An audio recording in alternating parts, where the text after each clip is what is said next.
الحمد لله كفى وسلام على عباده الذين اصطفى أما بعد أعوذ بالله من الشيطان الرجيم بسم الله الرحمن الرحيم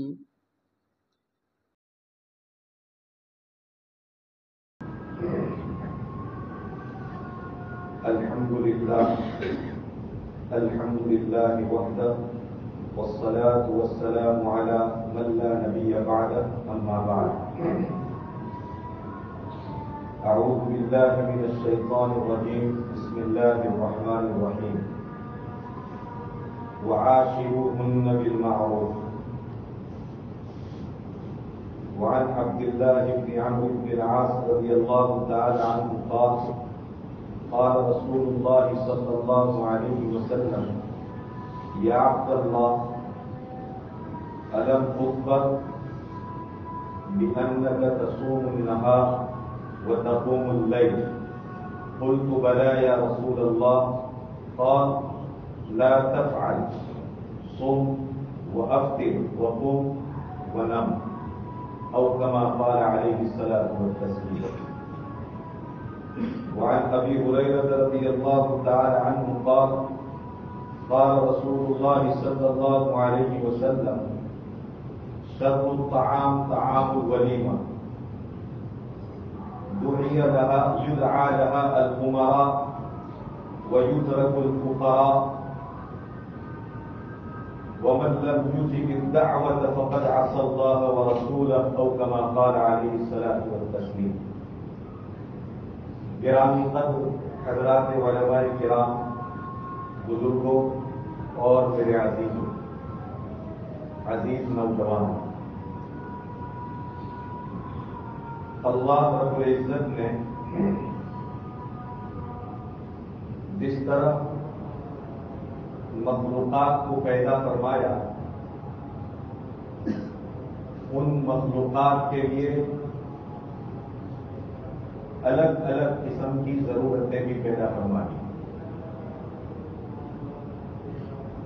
جیسے دیگر مخلوقات کے لیے کھانے کی ضرورت ہے، پینے کی ضرورت ہے، سردی اور گرمی کے بعد میں حفاظت کے انتظامات کرنے کی ضرورت، اس سے کہیں زیادہ ضرورت حضرت انسان کے لیے بھی اللہ تبارک و تعالیٰ نے پیدا فرمائی. اور اس سے بھی بڑھ کر پوری مخلوق کا اگر جائزہ لیا جائے، تجزیہ کیا جائے اور اسے اینالائز کریں تو پوری مخلوق تنہا رہ سکتی ہے، مگر فطری طور پر، نیچرلی طور پر کہا جائے تو طبعی طور پر، اور انسان کی جو پرکرتی اللہ تبارک و تعالیٰ نے بنائی ہے، وہ اپنی پرکرتی کے اعتبار سے، پراکرتک روپ سے حضرت انسان ہمیشہ اجتماعی زندگی کو پسند کرتا ہے. وہ انفرادی زندگی پسند نہیں کرتا. اسی لیے جیل میں رہنا کسی کو اچھا نہیں لگتا، اس لیے کہ جیل کی کوٹری میں وہ تنہا رہے گا. انسان ایک مدنی الطبع، علماء سمجھ جائیں گے، میں آپ کو تھوڑی سی اس کی وضاحت کروں. وہ ایک سویلائز مخلوق ہے. اس کا ایک دوسرے انسان کے ساتھ وہ رہ کر ہی زندگی گزارنے کو پسند کرتا ہے. وہ تنہائی کے ساتھ زندگی گزارنے کو بالکل پسند نہیں کرتا. یہ قدرت نے، خالق کائنات نے، اس مخلوق کے کریٹر نے انسان کا کریشن ہی ایسا کیا ہے، اس کی پرکرتی ہی ایسی بنائی ہے کہ وہ ہمیشہ اس کی چاہت یہ ہوتی ہے کہ وہ تنہا زندگی نہ گزارے، بلکہ کم سے کم کسی دوسرے فرد کے ساتھ مل کر کے زندگی گزارے. اسی بنیاد پر اللہ تبارک و تعالیٰ نے حضرت آدم علیہ السلام و تسلیم کو مٹی سے جب پیدا فرمایا اس موقع پر اللہ تبارک و تعالیٰ نے ان کا اس نیچر اور ان کی اس پرکرتی کو سامنے رکھ کر کے کہ وہ تنہا زندگی گزارنے کو پسند نہیں کرتے ہیں، حضرت حوا علیہ السلام و تسلیم کو پسند فرمایا۔ اس سے سمجھ میں آتا ہے کہ رب تبارک و تعالیٰ نے انسان کا کریشن روز اول سے اس کی تخلیق، اس کی پیدائش پہلے دن ہی سے اس طرح سے کی ہے کہ اس کو اپنی زندگی گزارنے کے لیے ایک ایسے پارٹنر کی ضرورت ہے، ایک ایسے جیون ساتھی کی ضرورت ہے کہ جسے مل کر کے وہ اپنی 60 سالہ، 70 سالہ، 80 سالہ، 90 سالہ، 100 سالہ زندگی کو وہ عافیت کے ساتھ اور آسانی کے ساتھ گزار سکتا ہے۔ اسی بنیاد پر وہ لوگ جو اپنے جیون ساتھی کے ساتھ زندگی گزارنے والے ہوتے ہیں، اور وہ لوگ جن کا جیون ساتھی یا تو دنیا سے رخصت ہو چکا ہے، چاہے وہ مرد ہو چاہے وہ عورت ہو، ان دونوں کی لائف کا اگر کمپیریزن کیا جائے، ان کا اگر تقابل کیا جائے اور آپ ان کا تجزیہ کریں، اینالائز کریں، تو آپ دونوں کی زندگی کے اتار چڑھاؤ کو اچھی طرح سمجھ سکتے ہیں۔ سمجھ میں آتا ہے کہ حضرت انسان کو اللہ تبارک و تعالیٰ نے پیدا ہی اس انداز سے فرمایا ہے کہ وہ کبھی بھی تنہائی کی زندگی نہیں گزار سکتا، یعنی عافیت کے ساتھ، چین کے ساتھ، سکون کے ساتھ، جس کے دنیا میں وجود کا اس کا جو ایک مقصد ہے، اس مقصد کو پورا نہیں کر سکتا جب تک کہ اس کے ساتھ اس کا لائف پارٹنر نہ ہو، اس کی اسپاؤس لائف نہ ہو، اس کے ساتھ اس کا دامپتیہ جیون نہ ہو، وہ اپنی ازدواجی زندگی کی لڑی میں پرویا نہ جائے، اس وقت تک وہ اپنی کامل، اپنی مکمل، اپنی پیسفل اور اپنی پرسکون زندگی گزار نہیں سکتا ہے۔ یہ اس دنیا کا قدرت کا بنایا ہوا ایک فیملی سسٹم ہے اور ایک اجتماعی نظام ہے، جس سے کسی کو چھٹکارا نہیں۔ ہاں، وہ ایک فرد یا 2-4 افراد اگر اس طرح کی زندگی گزار لیں تو یہ اپواد ہے، یہ استثناء ہے۔ اس کی بنیاد کے اوپر پورے انسانی معاشرے کے اوپر، پوری کہا جائے کہ ہیومن سوسائٹی کے اوپر آپ یہ نہیں کہہ سکتے کہ یہ 2 افراد تو اس طرح زندگی گزار رہے ہیں تو کیوں پوری سوسائٹی اس طرح کی زندگی نہیں گزار سکتی۔ ایک پھر یہ کہ اس دنیا کے نظام کو قیامت تک اللہ تبارک و تعالیٰ نے چلانا تھا اور چلانا ہے، اور اس سسٹم کو جو فیملی سسٹم کہا جاتا ہے، اس کو آگے بڑھانا ہے صبح قیامت تک کے لیے، اس روئے زمین کے اس آخری انسان تک کے لیے جس کے اوپر قیامت قائم ہونی ہے۔ اللہ تبارک و تعالیٰ نے مرد اور عورت کے درمیان میں ایک کشش کو پیدا فرمایا، ایک کھنچاؤ کو پیدا فرمایا، اور اسی کشش کی بنیاد کے اوپر وہ 2 فرد جو کہاں پیدا ہوئے، مرد کہاں، لڑکا کہاں پیدا ہوا، لڑکی کہاں پیدا ہوئی، کس ماحول میں وہ پلی بڑی، کس گود کے اندر، نرم گود میں، شفقت والی گود کے اندر اس لڑکی کو اس کی ماں نے، اس کے باپ نے، اس کی بہنوں نے، اس کے بھائیوں نے، اس کے رشتے داروں نے پروان چڑھایا۔ لیکن کیا وجہ ہے، کبھی غور کیا اس کے اوپر؟ کیا وجہ ہے کہ دور دراز کا لڑکا اور دور دراز کی لڑکی، 2 مختلف ماحول میں پلنے بڑھنے والا مرد اور عورت، بس ایک جملہ کہتا ہے، صرف ایک جملہ، اس کا پاور دیکھ لیجیے، ایک جملہ، ورنہ دنیا میں لیو ان ریلیشن شپ، اپنی مرضی کی زندگی گزارنے کے لیے رشتے بن رہے ہیں، مگر ان رشتوں کا کوئی بھروسہ نہیں، اور رشتوں کے اندر کسی طرح کا کوئی چین اور سکون نظر نہیں آ رہا ہے۔ کیا کبھی لیو ان ریلیشن شپ کے رشتوں میں مزہ ہو سکتا ہے کہ دونوں کے درمیان میں زندگی گزارنے کے لیے کوئی ایگریمنٹ نہیں ہوتا ہے؟ ایک لڑکا ایک دوسری لڑکی کے ساتھ رشتے نکاح میں یا نکاح کے بندھن میں بندھے بغیر اپنی مرضی سے، اپنی چاہت کے مطابق اس پوتر بندھن کو اپنائے بغیر جڑ جاتے ہیں، ان کے درمیان میں کوئی کنڈیشن نہیں ہوتا ہے، ان کے درمیان میں کوئی ایگریمنٹ نہیں ہوتا ہے. یہی مرد اس عورت کے ساتھ ریلیشن شپ میں رہتے ہوئے اس طرح کی کئی عورتوں کے ساتھ بیک وقت رہ سکتا ہے اور عورت کو بھی اس کے اوپر کوئی اعتراض نہیں ہوتا ہے. اور یہی لڑکی اس مرد کے ساتھ رشتے میں لیونگ ریلیشن شپ میں رہتے ہوئے اور کئی مردوں کے ساتھ وہ اپنا دن اور اپنی راتیں گزارتی ہیں، لیکن اس مرد کو اس کے اوپر کوئی اعتراض نہیں ہوتا ہے. انکنڈیشنل ریلیشن شپ کہا جائے کہ نان ایگریمنٹیبل ریلیشن شپ کا یہ حال ہوتا ہے. اللہ تبارک و تعالیٰ فرماتے ہیں کہ اس رشتے کے اندر نبی رحمت صلی اللہ علیہ وسلم فرماتے ہیں اس رشتے کے اندر نمبر 1 کبھی چین اور سکون پیدا نہیں ہو سکتا ہے. نمبر 2 اس رشتے کی بنیاد کے اوپر پیدا ہونے والی اولاد کی کوئی معاشرے کے اندر، سوسائٹی کے اندر کوئی مقام اور کوئی مرتبہ، کوئی عزت اور کوئی ویلیو نہیں ہوا کرتا. لیکن ایک جملہ 2 افراد کے درمیان میں، 2 بالغ مردوں کے درمیان میں بیٹھ کر کے مرد کہتا ہے ایک عورت کے سامنے کہ میں تجھ سے نکاح کرنا چاہتا ہوں، اور عورت کہتی ہے کہ میں نے قبول کر لیا، چاہے درمیان میں مولانا صاحب ہو کے نہ ہو، صرف 2 آدمیوں کے درمیان میں، 2 آدمیوں کے درمیان میں، 2 بالغ مردوں کے درمیان میں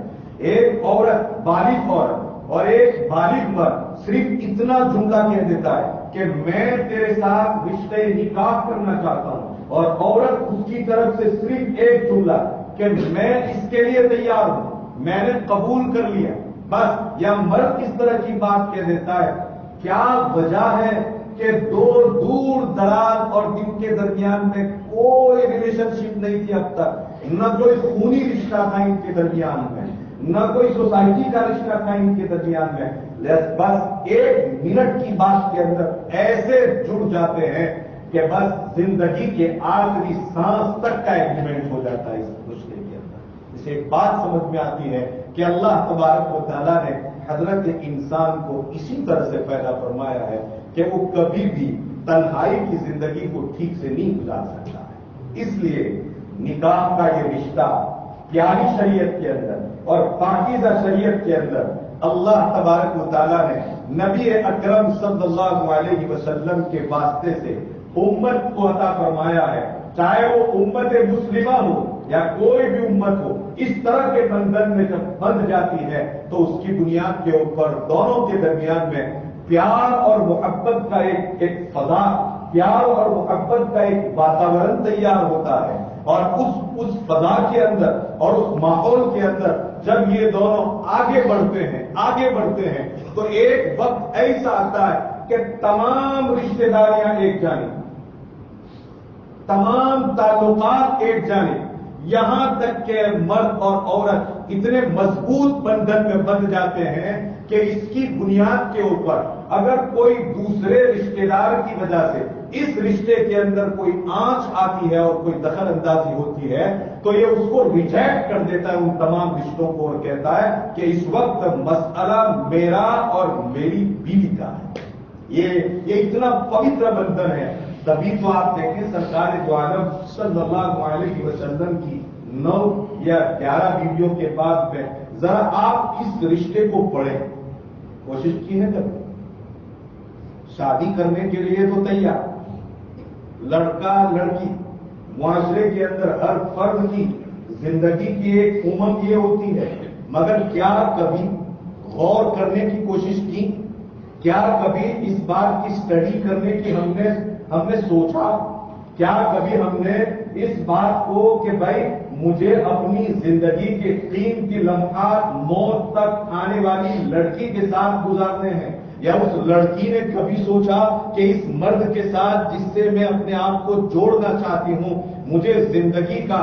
آخر یعنی کہ پوری زندگی اس کے ساتھ گزارنی ہے؟ کیا میرے لیے کوئی آدرش جیون اس سلسلے میں ہو سکتا ہے؟ کیا میرے لیے کسی کی کوئی آئیڈیل لائف ہے کہ جسے سامنے رکھ کر کے میں اپنی اس زندگی کو بہتر سے بہتر بنا سکتا ہوں؟ میں اپنی زندگی کو یعنی کہ اپنی شادی کی زندگی کو، اپنی ازدواجی زندگی کو، اپنی سپوس لائف کو، اپنے دامپتیہ جیون کو ایک عمدہ اور بہترین جیون بنا سکتا ہوں؟ کیا میری زندگی کے لیے کوئی ایسا آدرش ہے؟ نبی رحمت صلی اللہ علیہ وسلم سے بڑھ کر کے کوئی آئیڈیا نہیں، آپ علیہ الصلوۃ والسلام جیسا کوئی آدرش نہیں۔ اور ایک بیوی نہیں، آپ علیہ الصلوۃ والسلام نے یا تو 9 بیویاں یا 11 بیویاں آپ نے مکتب کے اندر جب چھوٹے تھے تو اس موقع کے اوپر ان سب بیویوں کے نام یاد کرائے گئے تھے، کرائے جاتے ہیں، لیکن شاید باید یا ہم کو یاد رہتے ہو اتنے، شاید ایک آدھ کو یاد رہے۔ حضرت عائشہ، آپ جانتے ہیں حضرت خدیجہ بنت خویلد رضی اللہ تعالی، حضرت سودا بنت زمعہ رضی اللہ تعالی عنہ، حضرت عائشہ بنت ابو بکر رضی اللہ تعالی عنہ، حضرت صفیہ بنت عمر رضی اللہ تعالی عنہ، حضرت ام سلمہ بنت امیہ رضی اللہ تعالی عنہ، حضرت ام حبیبہ بنت ابو سفیان رضی اللہ تعالی عنہ، حضرت صفیہ بنت حیی ابن اخطب رضی اللہ تعالی عنہ، اور حضرت میمونہ رضی اللہ تعالی عنہ، اور آپ کی بانی حضرت ماریہ قبطیہ رضی اللہ تعالی عنہ۔ نبی اکرم صلی اللہ علیہ وسلم نے قیامت تک آنے والے دلہا اور قیامت تک آنے والی دلہن کو بتا دیا کہ اگر ان میں سے کسی ایک کی بھی زندگی کو اٹھا کر کے اور اس کو نمونہ بنا کر کے اور اسے سیمپل بنا کر کے زندگی گزاریں گے تو گارنٹیڈ ایک پورے 100% میں سے 1% بھی اس کے اندر شک کرنے کی گنجائش نہیں ہے۔ اگر کوئی آدمی اس زندگی کو آدرش بنا کر کے زندگی گزارے تو وہ زندگی میں کبھی بھی ناکام نہیں ہو سکتا ہے، وہ ہر وقت ہمیشہ کامیاب رہتا ہے۔ آپ علیہ الصلوۃ والسلام نے زندگی گزارنے کے طریقے بتائے ہیں۔ نبی رحمت صلی اللہ علیہ وسلم نے نکاح کے بندھن میں بندھنے کے اور بندھ جانے کے بعد آنے والی لڑکی کے ساتھ کس طرح سے سلوک کرنا ہے، وہ کون سے حسن سلوک کی سب سے زیادہ حقدار ہے، وہ کون سے بہترین اخلاق کی حقدار ہے، یہ آپ علیہ الصلوۃ والسلام نے مجھے اور آپ کو سکھایا ہے۔ یاد رہے، ایک دوست اپنے دوست کے ساتھ، ایک تاجر اپنے گراہک کے ساتھ، ایک ملازم اپنے آفیسر کے ساتھ بہترین سے بہترین اخلاق کے ساتھ پیش آ سکتا ہے، اس لیے کہ ہر انسان کے 2 رخ ہوتے ہیں، ہر انسان کے 2 چہرے ہوتے ہیں۔ ایک اس کا وہ چہرہ جو اس کے دوستوں کے ساتھ ہے، ایک اس کا وہ چہرہ جو اس کے گراہکوں کے ساتھ ہے، اس کا ایک وہ چہرہ جو اپنے باس کے ساتھ ہے، اپنے مینیجر کے ساتھ ہے، اپنے آفیسر کے ساتھ ہے، مگر اس کا حقیقی چہرہ کہاں ظاہر ہوتا ہے؟ اس کے ساتھ ظاہر ہوتا ہے جس کے ساتھ صبح و شام گزارنے ہیں۔ سمجھ میں آ رہی ہے بات؟ ایک گراہک میری دکان پر آئے، ایک ملازم اپنے آفیسر کے ساتھ 8 گھنٹے کی زندگی گزارتا ہے، ایک گراہک کے ساتھ ایک تاجر 5-10 منٹ آدھے گھنٹے کے ساتھ اسے ڈیل کرتا ہے۔ اس وقت تک وہ بہترین اخلاق سے پیش آ جائے، کوئی دشواری کی بات نہیں، کوئی مشکل کام نہیں ہے، اس لیے کہ یہ 15-20 منٹ کا مسئلہ ہے۔ اس کے لیے چائے لاؤ، اے سی چالو کرو، اس کے لیے بہترین سے بہترین الفاظ کا استعمال اور اس کا وارم ویلکم کرنا 15-20 منٹ کے لیے کوئی مشکل کام نہیں ہے۔ لیکن میری بھی صبح سے لے کر کے شام تک، شام سے لے کر کے صبح تک، سردیوں میں، گرمیوں میں، خوشیوں میں، غمیوں میں، راحت میں، آسانیوں میں، تکلیفوں میں، دشوار گزار مرحلوں میں سب سے زیادہ میرے ساتھ وہ رہنے والی ہے۔ میرا اصلی اور حقیقی چہرہ کیا ہے وہ یہی پتا چلتا ہے انسان۔ ایک عورت ہی بتا سکتی ہے کہ میرا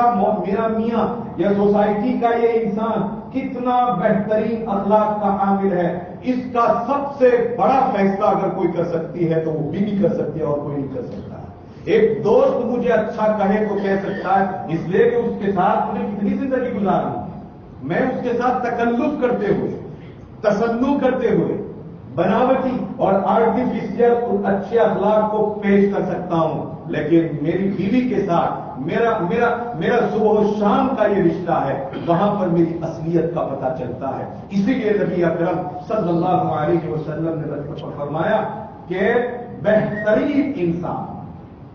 وہ انسان ہے جو بہترین اخلاق کا حامل ہے۔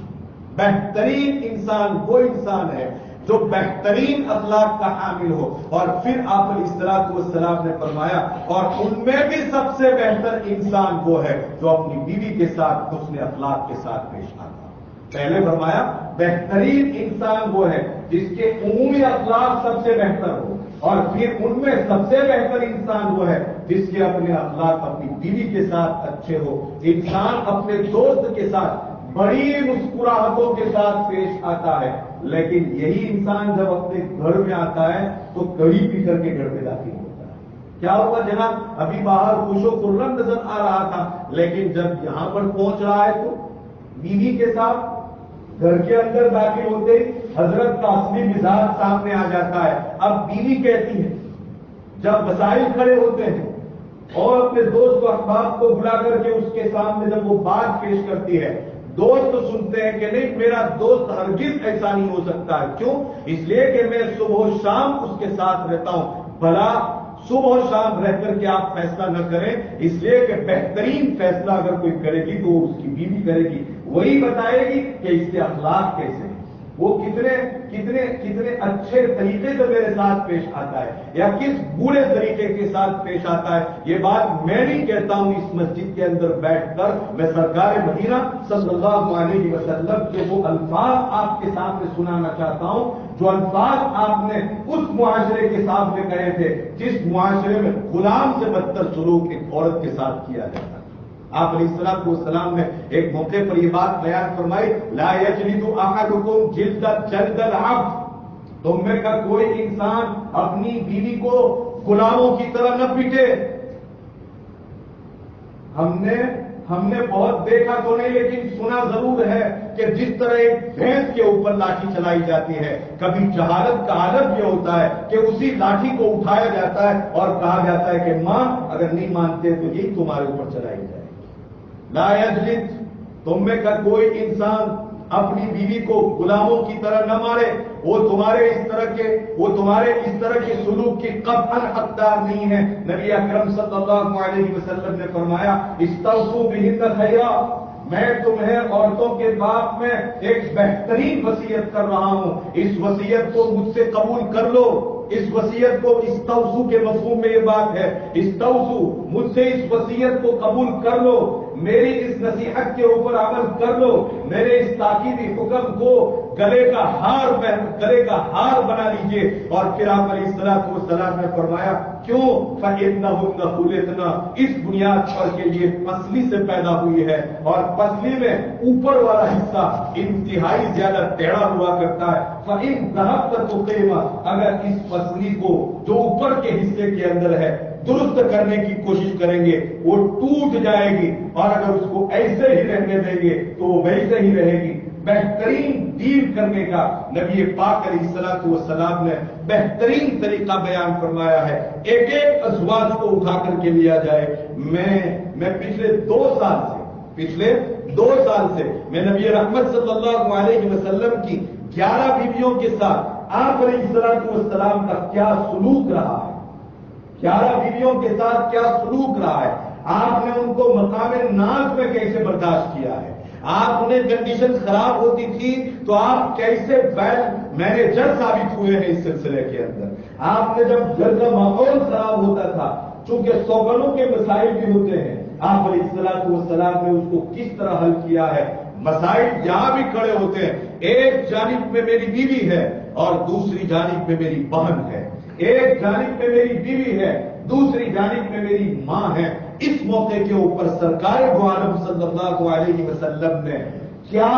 زندگی کے اس مرحلے کے اوپر کیا سولوشن پیش کیا ہے اور کیا حل پیش کیا ہے، ایک ایک مرد کو یہ جاننے کی ضرورت ہے۔ جب مرد اور عورتیں ان باتوں کو جان لیں گی تو بہت سارے مسائل اپنے گھر کے جو ہیں وہ خود حل کر لیں گے، کسی تیسرے انسان کی ضرورت بھی نہیں پڑے گی۔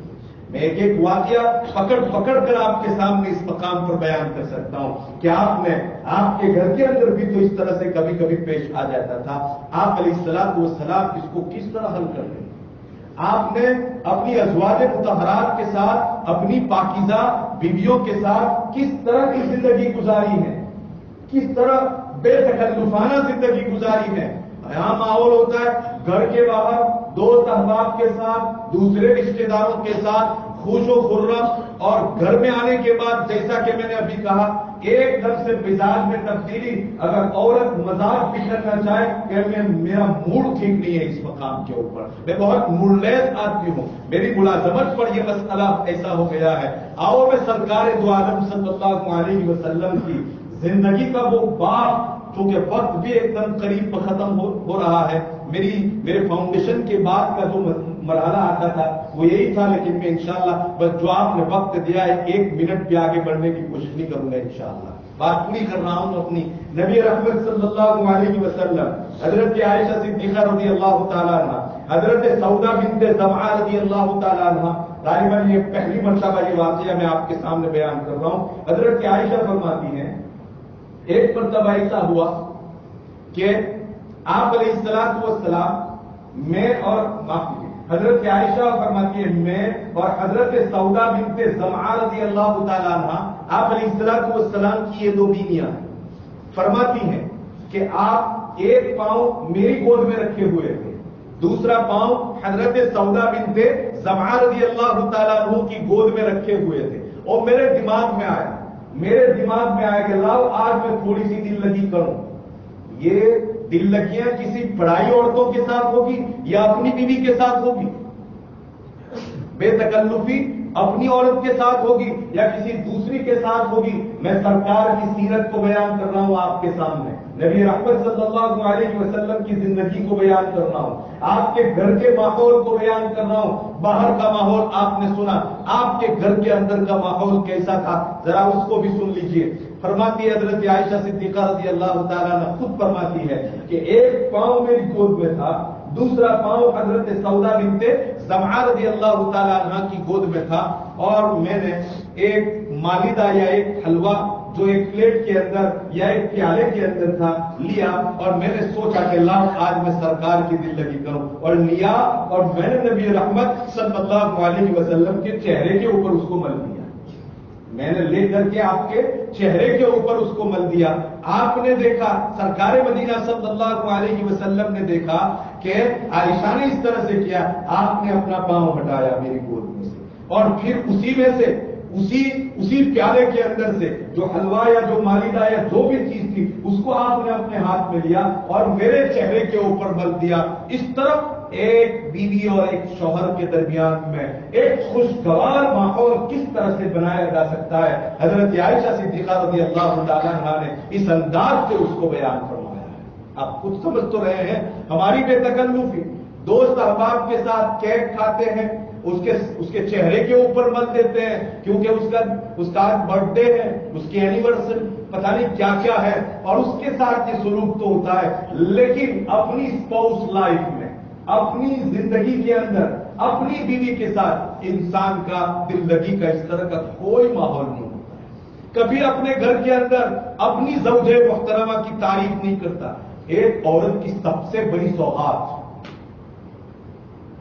ماں کو قربان کر کے آئی، ماں کی ممتا کو قربان کر کے آ رہی ہے،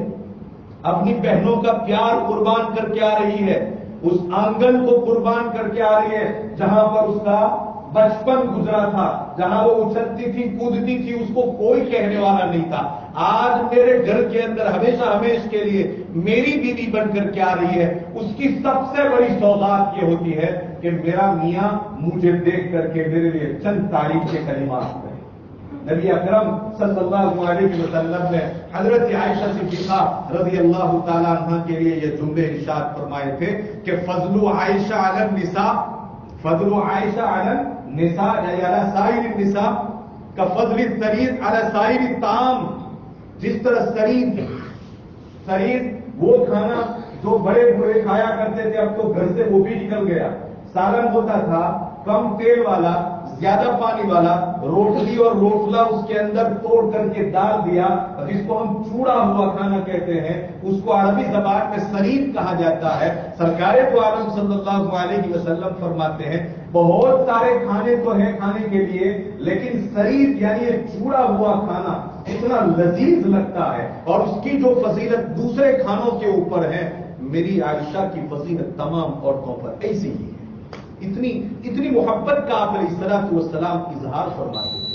حضرت خدیجہ، بس آخری بات، حضرت خدیجہ بنت خویلد رضی اللہ تعالیٰ عنہ سے نبی پاک علیہ الصلوۃ والسلام کے پیار کا عالم تو یہ تھا کہ حضرت خدیجہ کا انتقال ہو چکا ہے، خدیجہ کا انتقال ہو چکا ہے۔ واقعے کو بہت مختصر کرتے ہوئے پوائنٹ کی بات آپ کے سامنے رکھ دو، بات ختم، وقت ختم ہو چکا ہے۔ حضرت فرماتی حضرت عائشہ صدیقہ رضی اللہ تعالیٰ عنہ کہ خدیجہ کا انتقال ہو چکا، لیکن اللہ کے رسول صلی اللہ علیہ وسلم کو حضرت خدیجہ سے اتنا لگاؤ تھا اور اتنا پیار تھا کہ انتقال کے بعد جب کبھی بھی آپ اپنے گھر میں بکرا ذبح کرتے تھے، اپنے ہاتھ سے بوٹیاں کرتے تھے، گوشت کے ٹکڑے بناتے تھے اور خدیجہ کی سہیلیوں کے یہاں بھیجا کرتے تھے، خدیجہ کی یاد میں۔ تو حضرت عائشہ نے ایک مرتبہ مقام ناز میں رشک کرتے ہوئے ناز میں یہ کہہ دیا کہ آپ کو خدیجہ ہی بہت یاد آتی ہے۔ اگر ہماری بیوی ہم کو ایسا کہہ دے تو آپے سے باہر کے چپ چاپ بیٹھ، ہمارا یہ مزاج اور خاص طور پر ہمارے علاقے کا بھروچ، یہ مزاج اور یہ ماحول کوئی چیز برداشت کرنے کے لیے تیار نہیں۔ حضرت عائشہ نے نبی اکرم صلی اللہ علیہ وسلم مقام ناز میں رشک کرتے ہوئے یہ بات کہی، یا رسول اللہ آپ کو خدیجہ ہی کو یاد کرتے رہتے ہیں۔ آپ علیہ الصلوۃ والسلام نے فرمایا، کیا فرمایا؟ خدیجہ تو خدیجہ ہے، خدیجہ تو خدیجہ ہے، اور انہی سے تو مجھے اولاد پیدا ہوئی ہے۔ آپ کی جو اولاد تھی 6، 2 بیٹے اور 4 بیٹیاں، یہ کس سے پیدا ہوئی تھی؟ حضرت خدیجہ سے، اور ایک حضرت ماریہ سے پیدا ہوئی۔ فرمایا مجھے انہی سے تو اولاد پیدا ہوئی۔ اور آخری بات پھر فرمایا آپ علیہ الصلوۃ والسلام نے دوسرے موقع کے اوپر، خدیجہ کون ہے بتاؤں؟ جب لوگوں نے انکار کیا تھا تب خدیجہ میرے اوپر ایمان لائی،